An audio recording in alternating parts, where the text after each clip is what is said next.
Hello बंधुरा back to my channel. तो आज के আমি গিয়েছিলাম বাজারে। বাজার থেকে গিয়ে দেখো চিংড়ি মাছ নিয়ে এসেছি। আর চিংড়ি মাছ এখানে পাওয়া যায় না।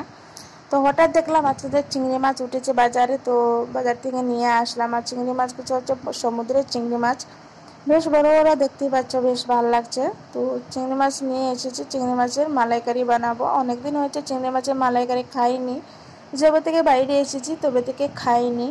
তো আজকে যেহেতু বাজারে দেখতে পেয়েছি, তো দেরি না করে চিংড়ি মাছগুলো নিয়ে নিলাম। নিয়ে তারপরে বলছি না জমিয়ে আজকে চিংড়ি মাছের মালাইকারি বানানো যাক। আর বাঙালির সবচেয়ে হচ্ছে প্রিয় খাবার চিংড়ি মাছের মালাইকারি। তো চিংড়ি মাছের মালাইকারিটা মানে বেশ ভালো লাগে খেতে। আর বাঙালি যতদিন বেঁচে থাকবে চিংড়ি মাছের মালাইকারি ততদিন বেঁচে থাকবে, ঠিক আছে। চিংড়ি মাছটা বাঙালির এত ফেভারিট কি বলবো, যারা যারা খেয়েছো, যারা মানে ভালোবাসো তারাই বুঝতে পারবে চিংড়ি মাছের মালাইকারিটা কতটা প্রিয়, ঠিক আছে।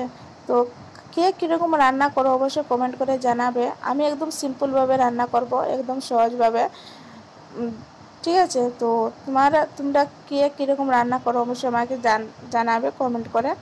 তো যাই হোক, এবার আমি দেখো পরিষ্কার করতে বসে পড়লাম। আর এই যে দেখতে পাচ্ছ ভালো করে জায়গায় ছুঁচগুলো যে আছে, চিংড়ি মাছের যে দাড়িগুলো আছে সবগুলো আমি ভালো করে পরিষ্কার করে নিয়েছি। ভিতরে যেটা কালো করে একটা যে রগের মতো থাকে না, ওটাকেও আমি বের করে দিয়েছি। তারপরে মানে পরিষ্কার করে নিয়ে রুমে চলে আসলাম।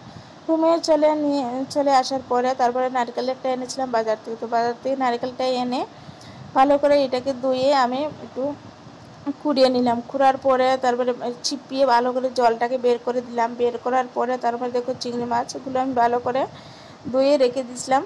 তারপরে এর উপরে দিয়ে দিলাম অল্প হলুদের গুঁড়ো আর নুন আর হলুদ ভালো করে মেখে তারপরে আমি এবার তেলে ছেড়ে দিলাম। তেলে ছাড়ার পরে আমি হালকা হালকা করে বেজে নিব।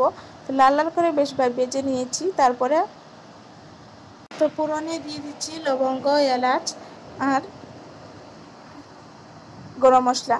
তো এবার আমি ভালো করে এটাকে একটু ভাজা ভাজা করে তারপর দিয়ে দিচ্ছি পেঁয়াজটাকে ভালো করে লাল করে ভেজে এখানে দিলাম টমেটো দেওয়ার পরে দিয়ে দিলাম এখানে আদা রসুনের বাটা।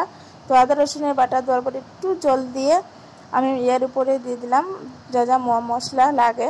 তো মশলা আমি কিছু দিইনি, তো অল্প অল্প করে মশলা দিয়েছি, লঙ্কা গুঁড়ো, হলুদের গুঁড়ো আর দিয়েছি ধনিয়া গুঁড়ো।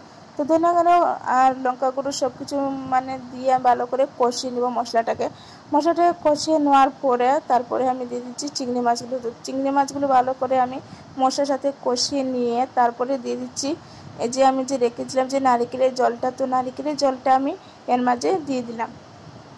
দেওয়ার পরে আমি ভালো করে এটাকে মানে মিক্সড করে নিলাম সব মশলার সাথে। তারপর দিয়ে দিলাম অল্প চিনি আর স্বাদ মতো লবণ।